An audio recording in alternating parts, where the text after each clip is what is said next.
ela consegue, digamos, ela ainda perfura várias condições, várias situações, várias até mesmo táticas e estratégias de vida, se essa noção ainda guarda marcas fortes em relação a essas dinâmicas, a essas disputas, e se na verdade o território de fato foi ocupado pelo espaço ou não, se ele ainda continua num regime de regência mesmo, você topa com ele aqui e acolá, a todo momento, e que a gente não poderia, eu te pergunto se a gente não poderia saudar a erradicação dele, né? Me parece que não, pelo que você fala.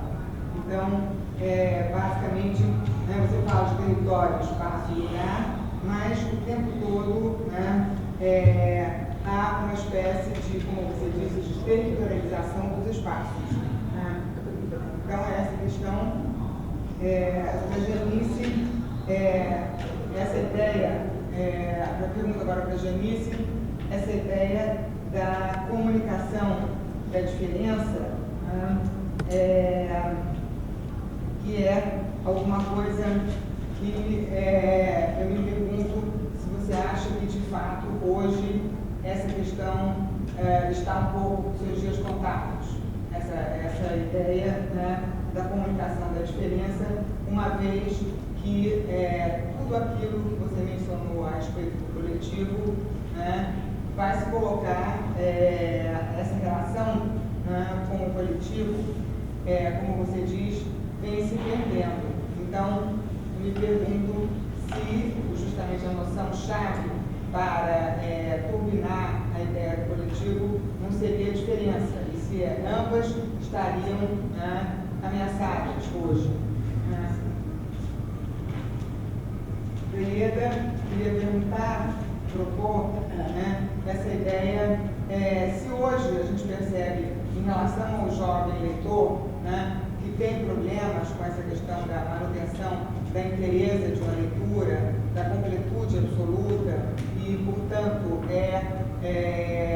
digamos assim, se encontra, né, dependente de uma certa noção de fragmentação, ao contrário dessa inteireza, se em relação, então, à tribuna e ao quarto, não haveria, já que ele, no fundo, anseia, né, e não consegue fazer isso continuamente, ele anseia pelo refúgio, pelo devaneio, pelo sonho, né, que parecem comprometidos.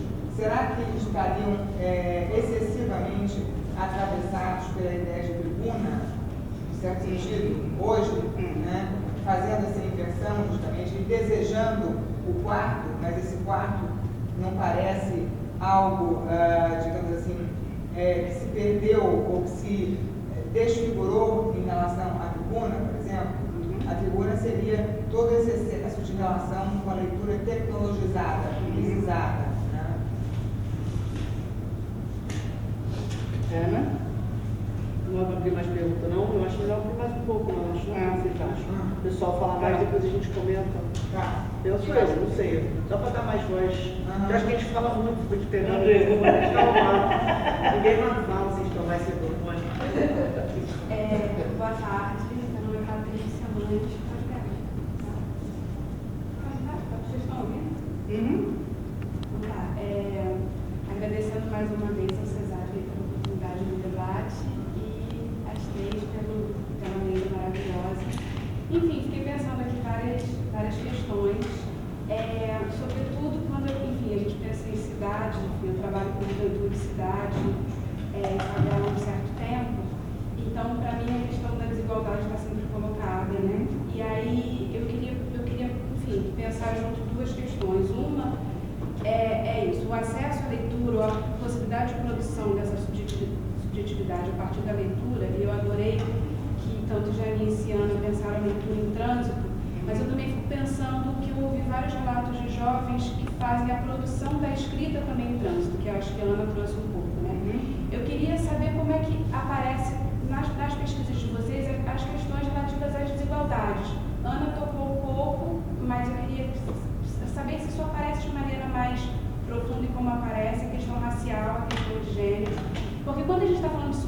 subjetividade, eu sei que, enfim, tem várias dimensões para pensar a subjetividade, mas eu acho que a gente também tem que falar da subjetividade no plural, né? Se a gente está falando de uma sociedade tão desigual quanto a nossa sociedade brasileira, se a gente está fazendo um trabalho de campo aqui, né? Então, fiquei pensando nisso também no trabalho da Janice. Quando você está fazendo trabalho no transporte, você fez uma crivagem em A1 e A2, mas eu imagino que tenha outras, na sua observação, tenha outros olhares aí que perpassam a sua análise que eu queria entender melhor. E para você também eu queria entender, porque não apareceu na sua lista, e eu fiquei curiosa de saber, os livros religiosos, assim, sobretudo a Bíblia. Porque, enfim, eu sou aluna de transporte público, então eu vejo as pessoas, não o livro só como possibilidade de leitura, mas o livro também como objeto. E eu acho que também essa é a outra questão, assim. O livro como objeto, né, eu acho que quando a gente está falando de leitura, tem não só a possibilidade das pessoas estarem lendo nos lugares, as práticas de leitura e como elas se dão, mas também uma mudança, né? Muitas vezes eu vejo as pessoas, sobretudo nos finais de semana, carregando os livros religiosos como um símbolo, né, de identidade, de identificação, de visibilidade de uma determinada identidade, e também é uma substituição, né, de algo que, isso que Janice falou também, da possibilidade da gente, não sei, estar para dentro, eu não vou falar com nossa, não sei falar daquele jeito, mas enfim, mas o celular também como um lugar de você, de alguma maneira, ter uma possibilidade desse recolhimento no lugar que é público, ao mesmo tempo através dessas mediações que estão se dando não só com essas alteridades ali, mas com as alteridades que estão através do celular, né, dessa tela que está perpassada ali por várias outras redes e por várias outras alteridades que a gente não tem como observador de maior acesso. Então, enfim, não sei se são perguntas, mas fiquei pensando a partir da fala de vocês. Eu até me incluí aqui para ver uma Ótimo. Obrigada. Eu queria só complementar um pouquinho, aí seria algo mais específico para a Ieda, porque você falou muito da questão dos partos, né? E uma das comunidades, enfim, que a gente tem estudado muito aqui no CESAP, ligados diretamente à leitura, são a dos booktubers. E aí, para mim, me chega muito essa questão, porque eles filmam, eles fazem os vídeos deles dos próprios quartos. Então, é uma relação direta e público e privado. Né? Eles mostram as estantes, fazem maratonas nos quartos, e viram noites, né, lendo e postando. Então, fica um pouco complexa mesmo essa relação do que seria esse público e esse privado, a partir desse desejo também de compartilhamento, que até extrapola, né, outros grupos também, né, nos transportes públicos também a gente vê bastante, que hoje, por exemplo, é bem comum, eu venho sempre de metrô aqui para o CESAP, e é cada vez mais frequente poetas do metrô, por exemplo, também já passam essa solidão povoada, que a Janice falou tanto, ela já também tem um outro viés aí agora, que na verdade seria mais compartilhado, talvez, não sei. Então é mais no sentido de pensar também essa relação entre público e privado, né? Eu fiquei pensando bastante a partir desse caso de culturas. Muito legal, adorei. Não sei se acho que a gente pode fechar aqui agora para fazer a resposta, né? Já mais uma?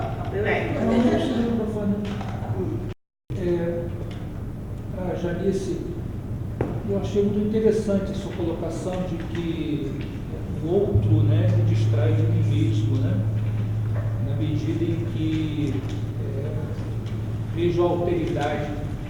Mas me parece que nós vivemos um momento em que o outro, essa alteridade, acaba reafirmando, mediante parcelas, né, o que eu sou. Ao encontrar o outro, eu reafirmo o que sou. Né?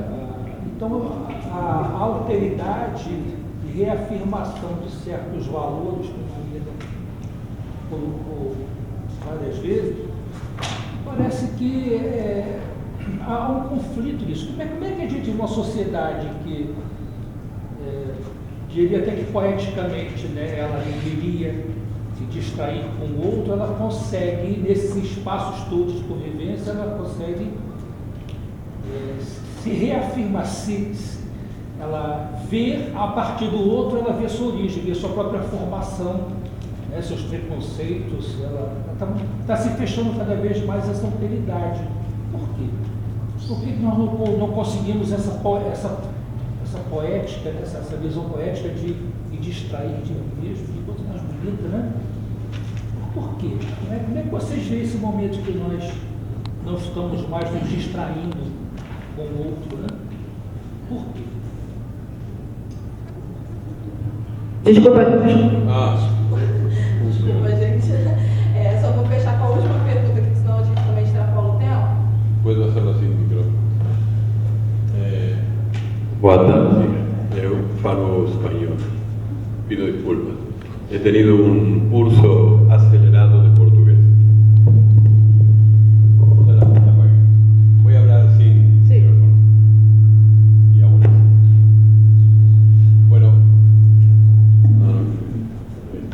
Bueno, felicitaciones a las tres. Me gustó mucho las tres ponencias. Quería hacer una pregunta a Ana. A mí me gustó mucho la idea de cómo toma la desterritorialización y la forma de apropiación y resignificación de los espacios públicos en las experiencias del Río de Janeiro. Pero la pregunta era si en esa investigación, en esa pesquisa, surge algo que no sea una pura experiencia de intimidad de esas personas, de cómo el espacio urbano está definido de una cierta manera y yo me apropio de eso de otra manera y la transformo, sino si dejo alguna marca que es, o una persona o grupo que a su vez transformen el espacio urbano, ¿se entiende? No solo como una experiencia de intimidad, sino de transformación del lugar, porque me parece que el desafío hoy en muchas ciudades es ese, ¿no? Es como algo que está dado de cierta manera, los usuarios, los ciudadanos, los que lo utilizan, lo hacen de otra forma. Y Ayeda, está bien dicho así, me gustó mucho, me gustaron las tres, pero me gustó mucho la reflexión sobre los lugares, ¿no? Y yo pensaba en dos lugares más. Hay un lugar de lectura que habría que hacer una etnografía, imagino yo, que es el baño, un bañero, ¿no? Donde hay bibliotecas, donde hay un espacio de absoluta intimidad, donde hay un espacio de encierro, donde hay un espacio de enigma, de desaparición, ¿no? Del mundo. Y eso es una práctica cultural muy extendida y que en ciertos lugares hay gente que cuenta lo que lee en ese lugar, ¿no? Y la otra, en el otro extremo, es la lectura pública, ¿no? La lectura en la plaza, salir a leer en la plaza, que me parece que además de una práctica, es también una especie de exhibición de un cuerpo solitario, ¿no? En esa idea que tiene, que me gustó mucho también, de que el cuerpo define, que la lectura define el cuerpo, ¿no? Esa idea. Bueno, entonces, que hay una práctica ahí cultural que es mostrarse en la plaza leyendo. Gracias. Você? Bom, acho que você começa, foi a primeira. Foi na ordem, né? Na ordem que a gente falou. Você breve para todo mundo poder falar, prometo. Primeiro não, me corto, mas você breve. Vou começar a brincar, tu faz noite com Gilete. Vou começar com a colocação da Maria Isabel. Eu acho assim, vou pensar, eu entendi o que você falou, da ideia de saudar o desaparecimento do território como uma maneira de você pluralizar o uso do espaço. Mas eu acho que aí, primeiro eu vou citar uma coisa que a Alice Guerreiro defendeu na tese de doutorado dela lá no PPCIS recentemente, da gramática do capital. Território é uma palavra da gramática do capital, é uma palavra bastante ambígua, deslizante. Se ela vai aparecer num texto do Milton Santos, falando do retorno ao território como esse lugar de resistência, ela também é palavra que vai aparecer nos relatórios da Fundação Ford na década de 70 para políticas para a juventude. Então, é uma palavra que serve ao capital, é uma palavra muito deslizante. Eu acho que a polissemia dela serve tanto ao capital como à existência. Então, por isso eu acho que de um tempo para cá, a discussão em torno desses termos, território, territorialidade, territorialização, desterritorialização, se tornou tão frequente. Porque é uma palavra, que ela é uma categoria deslizante que serve tanto como categoria de resistência como uma ferramenta do capital. Ao invés de substituir favela por território popular, por exemplo. Não é isso? Não é um eufemismo. E aí você usou uma palavra que eu acho ótima, que é a ideia de regência, que você falou. Porque, na verdade, o que a gente está diante é de uma apropriação ou territorializante, ou do Estado, do mercado, ou uma territorialidade no sentido da prática, e já vou fazer cruzar na sua pergunta, que implica em ato mágico, né? É a gente acreditar para que serve aquele espaço. Alguém autorizado diz, aqui começa, aqui termina, esse espaço é para isso aqui é um território, esse território pertence, só, por exemplo, como é que você demarca a terra, como é que você indica quem pode usar, quem não pode usar, é um ato de enunciação mágica, é o rito de instituição que fala Bourdieu, que é um ato, que ele vai dizer isso, a região, que são regiões, é um ato régio, alguém que tem um rex, poder, que tem o poder de reger, diz aqui começa e aqui termina. Então eu não entendo, né, a minha concepção, que a gente vai se livrar do território, não, que a gente se livre da palavra. Mas da concepção em que a gente rege via enunciados, via representação real, acho que não tem como escapar. Eu acho que a luta é uma luta por representações. Eu, particularmente, aí cruzando com você e com a Patrícia, como é seu nome, por favor? Alberto. Eu não pesquiso, por isso eu falei no comecinho, não é exatamente o que eu pesquiso, por isso que eu trouxe mais falas, é o que eu uso muito em sala de aula. Esses 4 enunciadores que eu trouxe, 4 jovens, 2 oriundos da Baixada Fluminense, um de favela e um da Zona Norte do Rio de Janeiro, desses 4, 3 têm claramente uma militância associada ao espaço público, para além da prática da construção discursiva. Então eu acho que os coletivos têm um pouco esse papel. Pensando aqui, então o Carlos Menjoeiro, ele é um coletivo que é o Norte Comum, que tem várias ações de intervenção na cidade. O Faustini, quando vai criar na Agência para a Juventude, ela é uma organização não governamental com várias ações de intervenção na cidade. E a Gabi Catu, que é uma cineasta da Baixada Fluminense, ela é ligada a vários coletivos feministas, que tem, por isso até trouxe um texto que ela fala da performance feminina na cidade, como uma maneira de intervenção. E eu acho uma pergunta muito importante, que é para além da subjetividade das experiências pessoais que a gente vai produzir, como é que você, de fato, se apropria e transforma o espaço público, né? E sim, fechando, acho que tem muita interseccionalidade. O recorte que eu fiz, procurei trazer 3, 4 vozes, onde a questão uma mulher, um negro, 2 da Baixada, quando eu escolhi esses, não escolhi de propósito, pensando um pouco nisso, né? Que eu acho que são experiências com a cidade diferentes, por exemplo, da minha, embora eu seja mulher. Então eu me aproximo de algumas coisas da Gabi e me distancio em várias outras. O TCC da Gabi, que eu orientei, quem orientou a Gabi mesmo foi a Adriana Facino. Quem orientou a Gabi no TCC, na graduação, fui eu. Ela fez um relato de espaço sobre ela, que é um trabalho que eu acho muito bonito. É um texto que não tem capítulo, ela escreveu 40 páginas de fluxo. A monografia é diferente, olha a loucura da gente, porque ela conta da experiência dela de moradora de Nilópolis, que odiava a Baixada, vai para Niterói para estudar na UF, cinema, continua odiando Nilópolis, vai para Lyon, na França, uma mobilidade acadêmica que é a UF tá, e lá ela descobre que ela não é carioca, porque ela não conhece nada do Rio de Janeiro, nas perguntas que fazem para ela, e ela entende que ela é da Baixada e reencontra a Baixada, que é a volta dela. A experiência de percurso de deslocamento, quanto mais distante ela teve que ficar, mais ela se reencontrou com uma ideia de território e compreendeu os usos que os pais faziam, porque isso é uma parte muito bonita do TCC, esse pode bater perna, como é que mãe, ela falava, eles não sabem, eles não fazem nada. E aí, quando ela viaja, ela entende que eles, com muitas dificuldades, praticam a cidade de uma forma muito rica, muito bonita, mas muito diferente dos usos e práticas que a classe média consegue fazer. Então, acho que tem, claramente, isso é uma questão central, tá? Então, é isso. Foi rapidinho, foi rápido? Foi ótimo. Você também que rápido e ruim não vai, né? Bem, vou me organizar aqui, que tem vários perguntas, vários aspectos de perguntas. Primeiro, Maria Isabel, eu acho que pode-se falar com propriedade mesmo desse ameaça à diferença.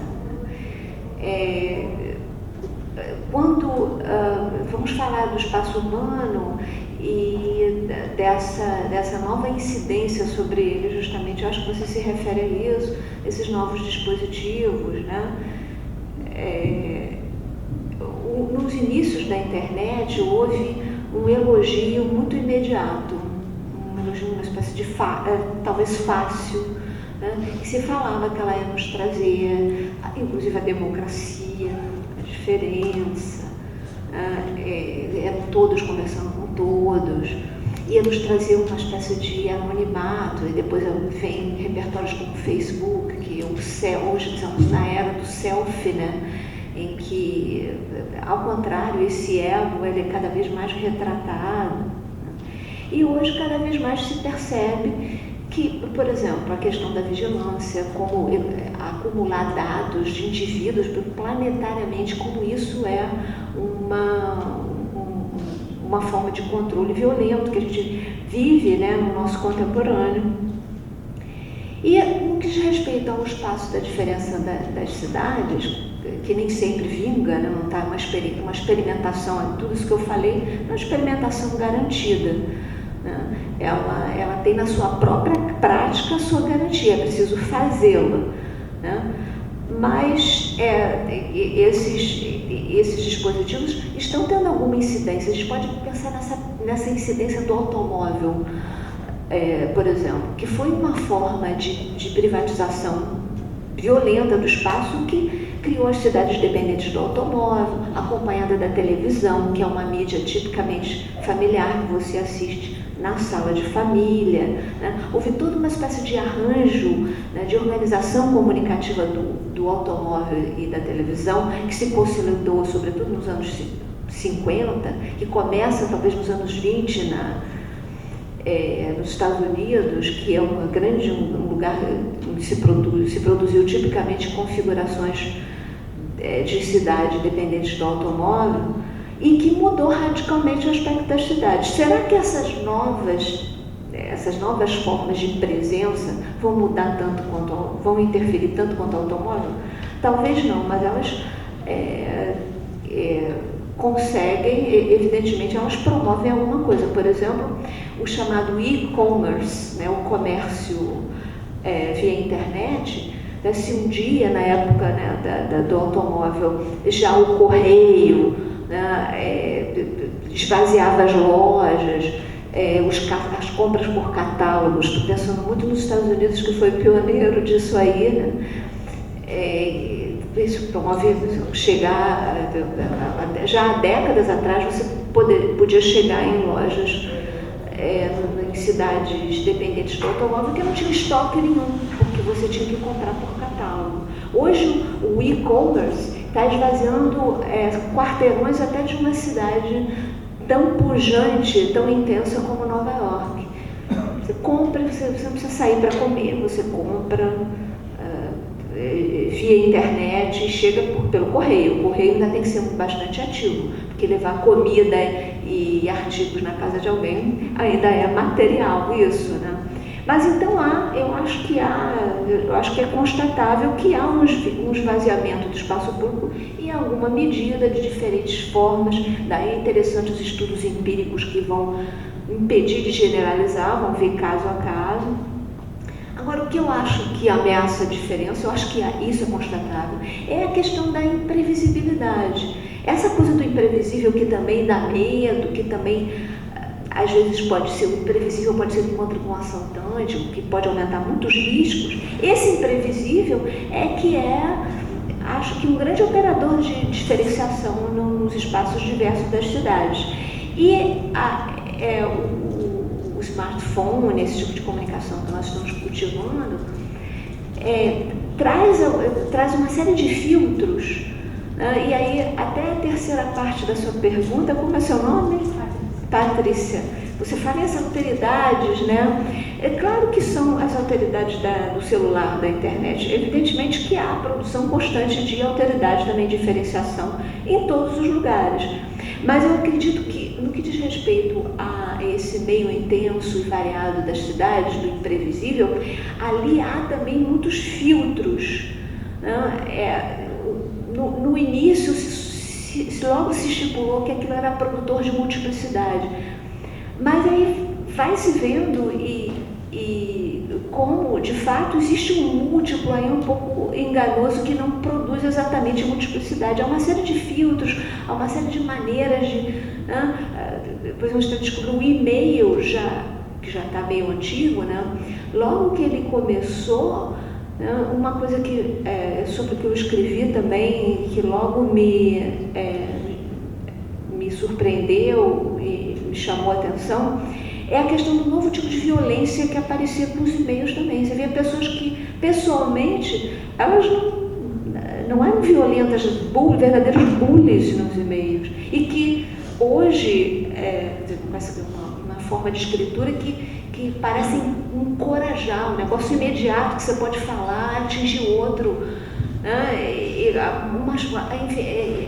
Novos recursos, né? Novas coisas que nós podíamos aproveitar, como sempre mas também um novo tipo de violência que eu vejo agora muito presente nessas redes digitais, essas redes sociais, né? Como os memes, a violência da imagem, né?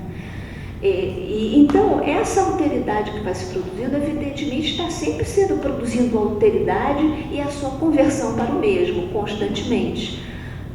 Mas essa alteridade que vai se produzindo nessas redes, eu acho que ela é muito filtrada, né, pelas características duras desses dispositivos. Então, parece que é muito difícil escapar. E eu, então, junto com a pergunta da Maria Isabel, e falo que a primeira baixa é essa questão do imprevisível, né? E dessa exposição a uma diferença que não está passando por esses filtros, mas está sempre pedindo a você, às vezes dá certo, casos de fracasso, que invente novas modalidades de comunicação, que faz com que você reinventar a si mesmo também. Então, isso é um encaminhamento. A questão da desigualdade, como apareceu nessa pesquisa, né? A questão da tensão entre linha 1 e linha 2, eu trabalhei bastante, porque inclusive a pesquisa durou alguns anos, né? Então, vários acontecimentos, né? Por exemplo, quando se inventou a nova linha 1, quando ela começou a mergulhar na linha 2, isso foi no início disso aí. Então, eu me ocupei mostrando, houve toda uma desregulação, houve toda uma confusão na época, um caos, foi uma época de o metrô, que eu inclusive chamei de heterotopia, porque era um lugar diferente dos outros lugares da cidade, onde havia uma ordem e tal. Essa heterotopia, ela entrou em ocaso, foi junto com a superlotação e essa transformação e tal. Mas acompanhou a pesquisa essa tensão entre linha 1 e linha 2, sim, que recobria, de certa maneira, a Zona Sul e os outros lugares também. Tanto que a linha 1 era conhecida como linha da Zona Sul, mas ela também passava pelo centro e tal. Então, essas tensões, elas apareciam ali. E eu, não só na minha observação, mas como a própria fala dos usuários, dos passageiros, né? E a importância da linha 2 para as pessoas mais pobres, né? Que como elas eram gratas com todos os problemas do metrô, de poder fazer parte ao menos parte do seu percurso por um veículo muito mais ágil como o metrô. Outra questão foi, por exemplo, uma coisa que eu verifiquei nesse metrô e não nos outros, uma certa timidez em usar a tecnologia do metrô, que a tecnologia mais clean, mais assim, sofisticada, ela pode ameaçar, e era justamente as pessoas mais simples, né, que tinham uma dificuldade, até por medo de abordar o mundo, né, e evidencia um pouco o que você está chamando de desigualdade, né, que uma sociedade classista como a brasileira, né, de quando no lugar onde você nasce, você é mais ou menos desenvolto com o mundo à sua volta. A tecnologia ameaça muito também, né? Então havia isso aí. E gênero, houve eu também consegui trabalhar a questão do vagão feminino. Quando ele foi, eu afortunadamente vivi isso também, e tem todo um capítulo sobre o vagão feminino. E um dos meus achados é que não havia nenhum relato eu não consegui de nenhuma mulher, nem nenhum homem, inclusive pessoas que gostavam do vagão feminino, um relato de assédio naquela época, naqueles anos. Assim. Em geral, quando se falava em assédio, era ônibus e trem. Né? Então há toda uma discussão lá sobre a pertinência desse vagão feminino, mas apareceu a tensão de gênero, foi aí. A religião realmente tem várias, essa autoajuda e religiosidade tem vários, os passageiros vão mostrando e eu vou observando também, porque é a minha maneira de fazer etnografia também. Eu começo com muito mais uma observação participante, e entrevista, quando tem, ela é completamente aberta para as questões que os próprios interlocutores vão apresentando e com que eu vou aprendendo. Ela é muito aberta ao que eles vão me contar. Eu não parto com questões muito fechadas, embora eu tenha as minhas inquietações também. Inclusive, às vezes, questões que eu tinha e que acabam caindo em ocaso porque não encontraram repercussão no próprio cotidiano, ou pelo menos o cotidiano que eles estão me apresentando e que eu também estou, como é observação participante, observando. E essa questão do imprevisível e da questão da ameaça à diferença, eu responderia a você. Qual é o seu nome? Não, Alberto é você. Não, você que me perguntou. Robson. Hã? Robson. Otto. Robson. Ops. Robson. Que faz, eu acho que é um caso é uma figura da inquietação aí da Isabel, essa questão da reabsorção em si mesmo, sem dúvida. Né? Quando eu tentei falar sobre esses filtros, né, desses novos dispositivos, poderia formular dessa maneira, uma espécie de reabsorção em si mesmo que parecia que era uma espécie de relação com a diferença. Né? Uma coisa que eu observo muito nesses repertórios é que você, inclusive a palavra self, né, tão importante, tirar foto de si mesmo, é um self muito bem acabado, muito inteiriço, muito obediente à ideia de self ocidental. Né? Que é uma coisa que eu não achei na observação, né, se voltar-se para si mesmo no metrô. O voltar-se para si mesmo num ambiente coletivo intenso, né, ele diz muito mais respeito ao self que se inspira, ou que se estipula e que é produzido no contexto das filosofias orientais, né, um self fragmentado. Né. O self, o voltar-se para si mesmo num ambiente coletivo, ele sofre todas essas interferências, né, e é um si mesmo, né, já que é um pouco outro, né, um self mais fragmentado, como os estudos em ciências, os estudos de cognição hoje mostram, né, que é muito acertada essa visão do self fragmentado. Eu penso no Francisco Varela, por exemplo, das filosofias orientais, que mostram um self muito mais feito de outro também, né? E que é uma coisa que nós aqui no Ocidente temos que aprender, né? Então eu acho que sim, eu acho que tem constantemente essa tensão entre outra que me dá essa chance, né? É uma coisa da vida social, né? É um fator da vida social, essa chance de pressentir outros mundos e essa reabsorção em si mesmo, como você bem definiu.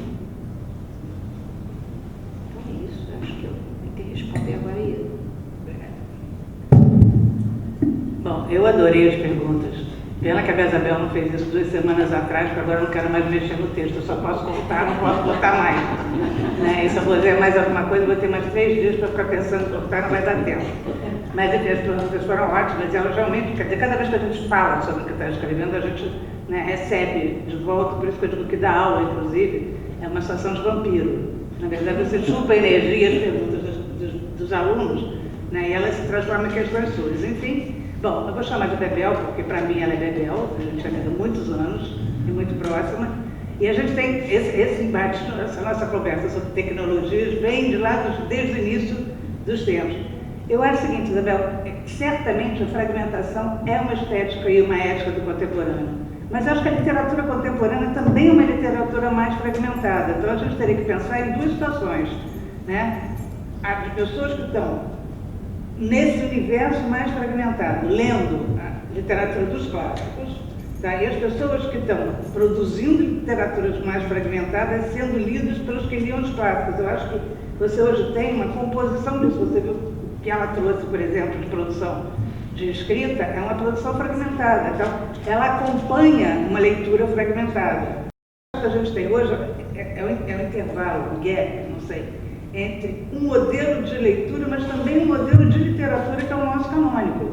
Né? Eu, particularmente, não abro mão dele, mas ele é histórico. Talvez não tenha mais sentido a gente imaginar que alguém vai escrever um Moby Dick ou uma Montanha Mágica que tem, sei lá, 600, 700 páginas. Mas só para... Eu vou tentar ser breve, mas eu só vou acabar de responder você, depois eu vou falar uma coisa. Eu acho que, na verdade, como eu disse, que eu acho que existe um desfazimento, tanto do espaço público quanto do espaço íntimo. Estou entrando, vou tentar responder vocês 2 ao mesmo tempo. Que, na verdade, é o seguinte, eu hoje vejo as redes muito mais como lugar de tribuna. Tá certo? Porque eu quero as redes sociais como muito mais sinais de tribuna. Tanto o repertório de certas redes, inclusive essas agressões que você coloca, é um repertório de comício político. Tá? Não é um repertório racional de quem está escrevendo alguma coisa, é um repertório de comício político. Ou seja, as pessoas estão se colocando numa posição de voz alta, de gritar, ou seja, do protocolo da tribuna nas redes sociais. Eu tive uma orientanda maravilhosa de TCC e ela teve uma história lá. Quer dizer, ela estava praticamente pronto o trabalho dela, ela pediu para adiar, porque ela estava deprimida, não estava conseguindo, ela é super estudiosa, disse, tudo bem. Aí 2 meses depois ela aparece no Facebook, numa festa, aparece na sala, eu liguei para ela e disse, me diz uma coisa, fala sério, você estava deprimida, você é louca? Se eu não aparecer no Facebook em 2 meses, se não aparecer rindo, vão achar que eu morri.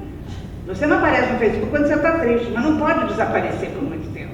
Então, na verdade, é uma construção de persona. Né? Não é que a gente tivesse antes uma personalidade internalizada perfeita e a gente expressasse outra, não é isso. Mas, particularmente, a persona das redes sociais é uma persona de mercado. Eu me apresento como alguém que vai achar o nicho no mercado. Então, quem vai agradar? Né? Eu vou aumentar o nível de violência do meu discurso. E tem os likes. Não, os likes, eu não sei o que, tem tudo isso.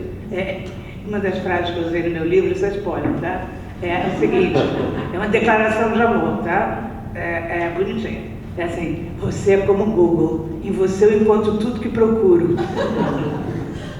Ou seja, né? É uma certa lógica e tal. Enfim, então eu acho que primeiro fragmentar, eu acho que é uma estética, uma ética contemporânea, que eu acho que se faz presente não apenas na forma de ler, como na forma de produzir leitura.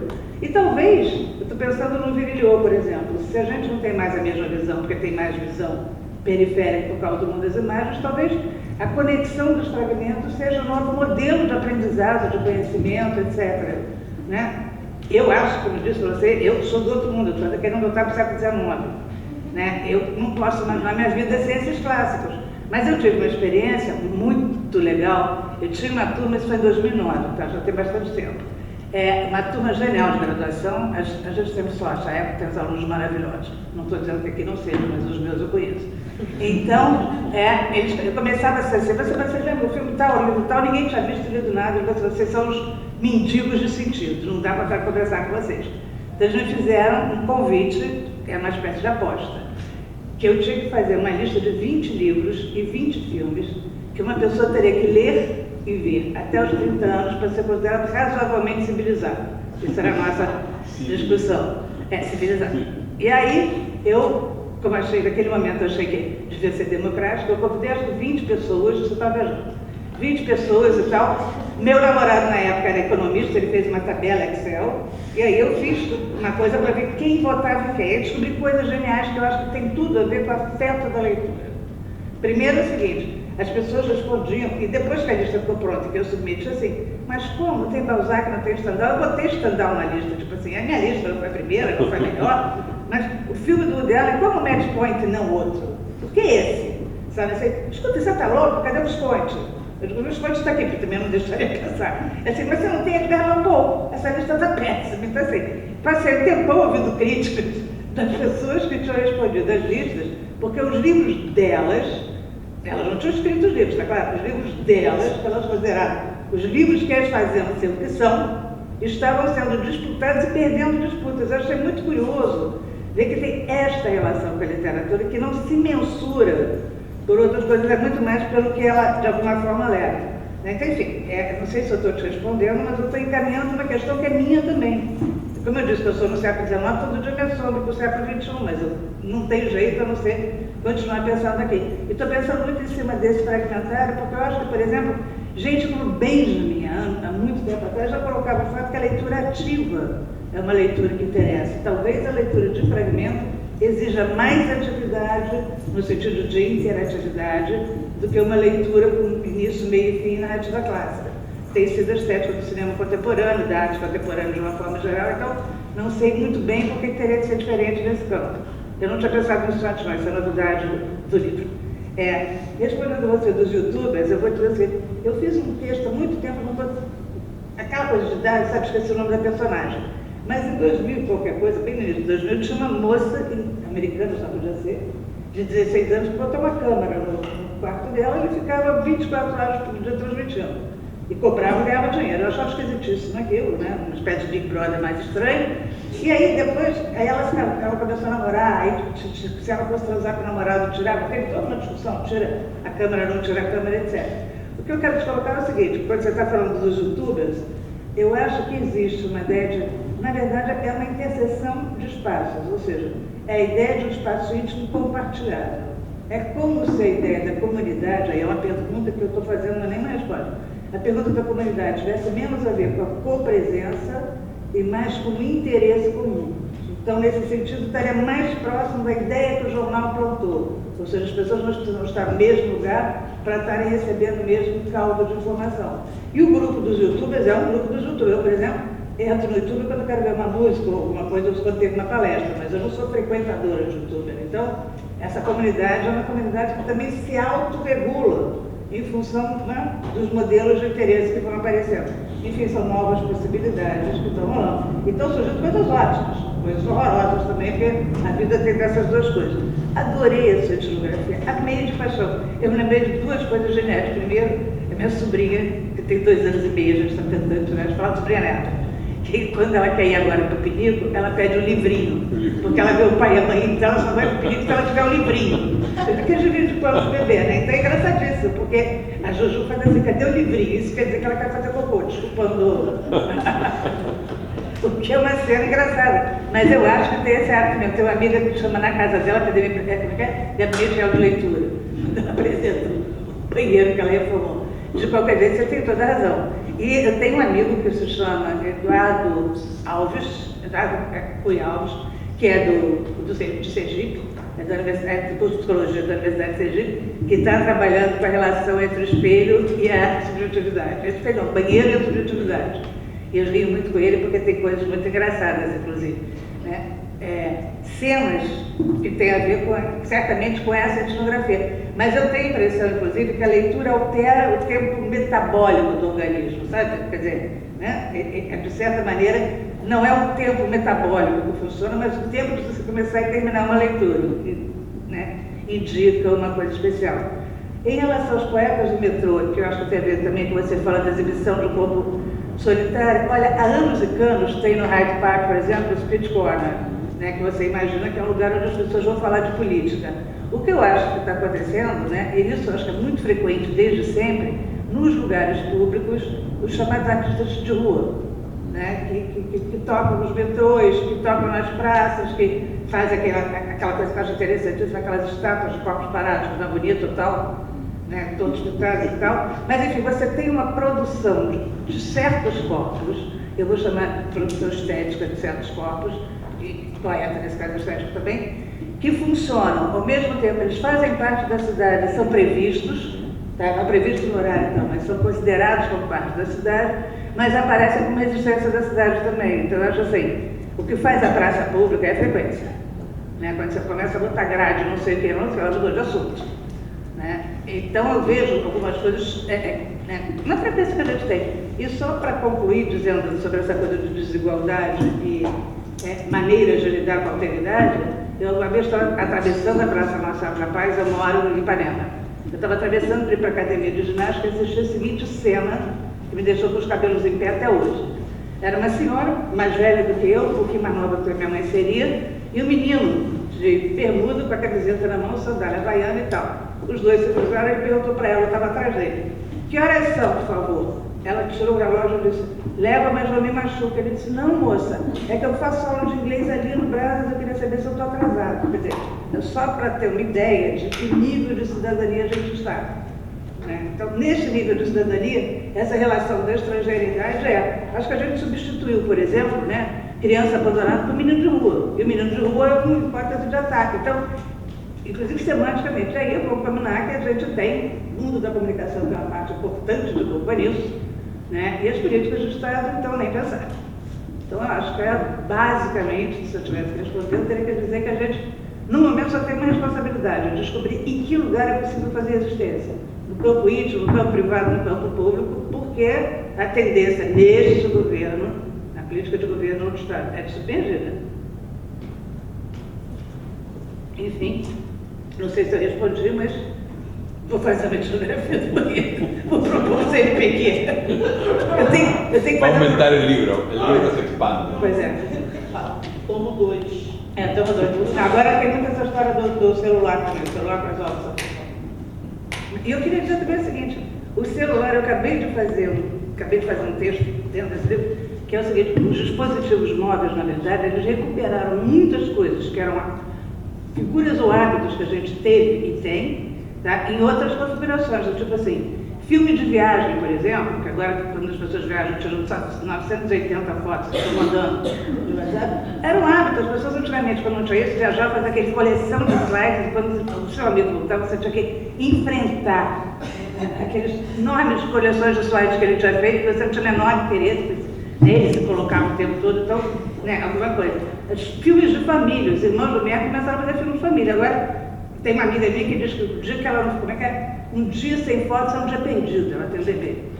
Então, assim, eu tenho a impressão que, inclusive, o cuidado da minha esposa é muito mais documentar a criança do que prestar atenção nela, entendeu? Então, tem todo um conjunto de coisas que o telefone e celular, eu acho que parte de hábitos e vínculos que a gente tem, mas usa de uma outra maneira, né? Então, nesse sentido, eu diria o seguinte, ele não inventou, né? Ele simplesmente ele ampliou, num certo sentido, e despersonalizou por esse motivo, porque, né, o WhatsApp o cara pode mandar para 2.000 pessoas se ele quiser, não pode, porque vai ter que ser de 5 em 5, mas enfim, se ele for muito persistente, e quando você convidava para vir na sua casa, você não convidava a gente, né, o nível de privacidade, de intimidade, de frequência na casa é diferente. Então eu acho que também as casas estão menores e mais vazias. Eu orientei uma tese, muitos anos atrás, última coisa que eu falo, sobre a parte hotel.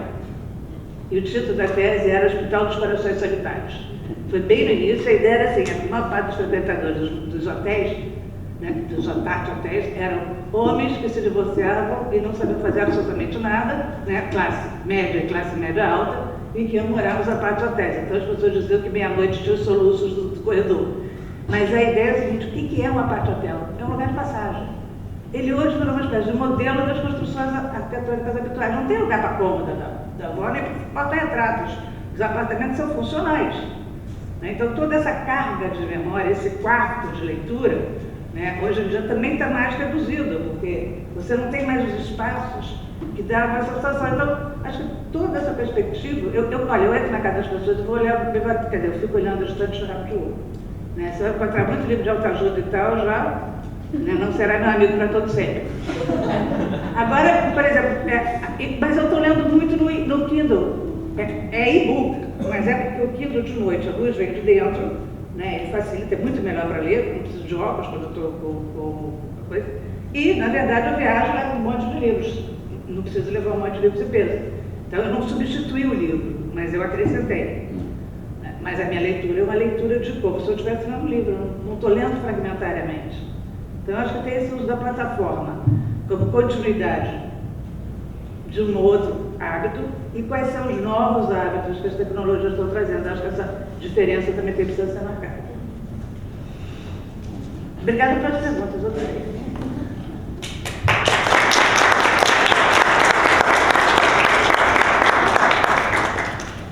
Queria agradecer às três professoras, foi um debate muito importante, riquíssimo, contribuíram bastante com a nossa pesquisa também, né, que é sobre isso.